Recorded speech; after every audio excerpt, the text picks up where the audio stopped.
भारत में आज शायद ही कोई ऐसा होगा जिसने कभी पार्ले जी के बारे में नहीं सुना होगा। यही वो बिस्किट है जो आजादी के पहले से लोगों की चाय का साथी बना हुआ है। बच्चों से लेकर बड़ों तक हर किसी के लिए यह खास है। लोगों की कितनी ही यादें इससे जुड़ी हुई हैं। पार्ले जी वो पहला बिस्किट था जो भारत में बना और आम भारतीयों के लिए बना। तो चलिए जानते हैं कि आखिर कैसे पार्ले जी बना देश का बिस्किट।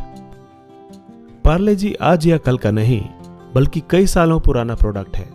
भारत की आजादी से पहले ही इसकी नींव रखी गई थी। हालांकि पार्ले जी के आने से पहले इसकी कंपनी पार्ले की शुरुआत की गई थी। भारत की आजादी से पहले देश में काफी अंग्रेजों का दबदबा था। विदेशी चीजें हर जगह भारतीय मार्केट में बेची जाती थी। उनके दाम भी काफी ज्यादा होते थे, इसलिए सिर्फ अमीर ही उनका मजा ले पाते थे। उस समय अंग्रेजों द्वारा कैंडी लाई गई थी, मगर वो भी सिर्फ अमीरों तक ही सीमित थी। ये बात मोहनलाल दयाल को पसंद नहीं आई। वे स्वदेशी आंदोलन से काफी प्रभावित थे और इस भेदभाव को खत्म करने के लिए उन्होंने उसका ही सहारा लिया। उन्होंने सोच लिया था कि वो भारतीयों के लिए भारत में बनी कैंडी लाएंगे ताकि वो भी इसका मजा ले सकें। इसके लिए वो जर्मनी निकल गए। वहां उन्होंने कैंडी बनाना सीखा और 1929 में 60,000 रुपए में खरीदी कैंडी मेकर मशीन को अपने साथ भारत लेकर आए।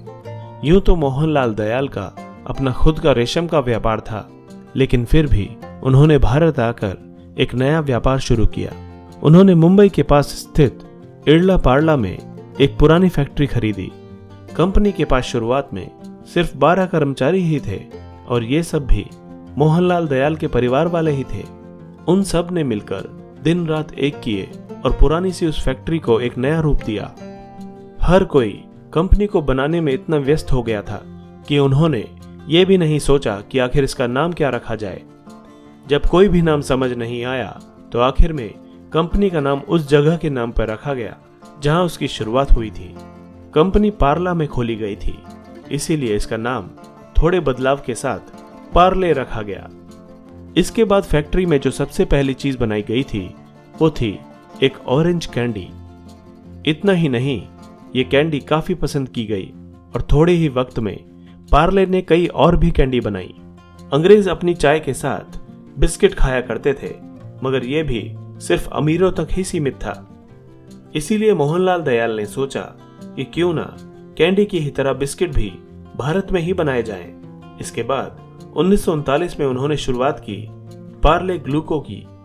गेहूं से बना ये बिस्किट इतने कम दाम का था कि अधिकांश भारतीय इसे खरीद सकते थे। इसका सिर्फ दाम ही कम नहीं था, बल्कि इसका स्वाद भी काफी बढ़िया था। देखते ही देखते आम लोगों के बीच ये काफी प्रसिद्ध होने लगा। माना जाता है कि न सिर्फ भारतीय बल्कि कई ब्रिटिशर्स भी पार्ले ग्लूको का स्वाद लिया करते थे। पार्ले ग्लूको इतनी तेजी से आगे बढ़ा कि मार्केट में मौजूद ब्रिटिश ब्रांड के बिस्किट पीछे होने लगे। हर कोई इसकी पॉपुलैरिटी के आगे झुकने लगा था। सेकेंड वर्ल्ड वॉर खत्म होने तक पार्ले ग्लूको एक काफी बड़ा ब्रांड बन चुका था। हालांकि विश्व युद्ध खत्म होने के बाद पार्ले ग्लूको को अपना प्रोडक्शन बंद करना पड़ा। ऐसा नहीं था कि कंपनी घाटे में चल रही थी या उसके पास प्रोडक्शन के लिए पैसा नहीं था। प्रोडक्शन बंद करने की असली वजह थी देश में गेहूं की कमी। जैसे ही भारत 1947 में अंग्रेजों के राज से मुक्त हुआ और देश का विभाजन हुआ तो ये कमी और भी बढ़ गई। पार्ले कंपनी को इतना रॉ मटेरियल नहीं मिल पा रहा था कि वो प्रोडक्शन जारी रख पाए। ऐसे में कुछ वक्त के लिए उन्हें अपना पूरा प्रोडक्शन रोकना पड़ा। प्रोडक्शन रुकने के कुछ समय बाद ही लोगों को पार्ले ग्लूको की कमी सताने लगी थी। कंपनी को भी इसका एहसास हुआ। कंपनी ने वादा किया कि जैसे ही हालात सुधरेंगे वे प्रोडक्शन फिर से शुरू कर देंगे। 1982 वो साल था जब पार्ले ग्लूको का नाम बदलकर उसका नाम पार्ले जी कर दिया गया। कंपनी का नाम बदलने का कोई इरादा नहीं था, मगर उन्हें यह मजबूरन करना पड़ा। ग्लूको शब्द ग्लूकोज से बना था। पार्ले के पास इसका कोई कॉपीराइट नहीं था, इसीलिए कोई भी इसे इस्तेमाल कर सकता था। इसी चीज का फायदा उन बिस्किट ब्रांड्स ने उठाया जो अभी तक पार्ले ग्लूको के पीछे चल रहे थे। देखते ही देखते मार्केट में बहुत सारे ग्लूको बिस्किट आ गए। हर कोई अपने बिस्किट के नाम के पीछे ग्लूको या ग्लूकोज का इस्तेमाल करने लगा। इसके कारण लोग पार्ले ग्लूको और बाकी बिस्किट के बीच में फंस गए। इसके कारण पार्ले ग्लूको की सेल पर काफी असर पड़ा। यही कारण रहा कि 1982 में उन्होंने फैसला किया कि अब वो अपने नाम से ग्लूको हटाकर सिर्फ जी रखेंगे। इसके साथ ही उन्होंने नाम बदलकर एक और नई पारी की शुरुआत की। 2003 में पार्ले जी को दुनिया में सबसे ज्यादा बेचा जाने वाला बिस्किट घोषित किया गया। जैसे जैसे वक्त बीतता गया, पार्ले जी एक साम्राज्य की तरह हो गया।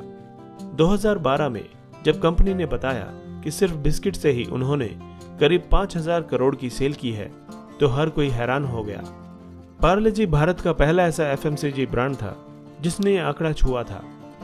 तब से लेकर अब तक पार्ले जी की प्रोडक्शन पर कुछ खास फर्क नहीं पड़ा है। आंकड़ों की माने तो हर साल कंपनी करीब 14,600 करोड़ बिस्किट बनाती है। ये सभी बिस्किट करीब 6 मिलियन स्टोर्स में भेजे जाते हैं। इसकी वजह से ही आज कंपनी करीब $16 मिलियन का रेवेन्यू कमा पाती है। ये दर्शाता है कि भले ही इतने वक्त में मार्केट में कई बदलाव आ गए हैं, मगर पार्ले जी ने किसी न किसी तरह खुद को आज भी बनाए रखा है। आज भी बच्चों से लेकर बड़ों तक हर किसी को ये पसंद आता है। पार्ले जी कल भी हिट था और आज भी हिट है। इतने सालों बाद भी इसकी साख कम नहीं हुई है। आज भी ये लगातार बढ़ता ही जा रहा है। ये दर्शाता है कि इसमें वो स्वाद है जिसे लोग अपनी जुबान से हटाना ही नहीं चाहते। दोस्तों, इसी तरह की इंटरेस्टिंग और इन्फॉर्मेटिव वीडियोस देखने के लिए हमारे चैनल हिस्टोरिक हिंदी को आज ही सब्सक्राइब करें और बेल आइकन को दबाना ना भूलें।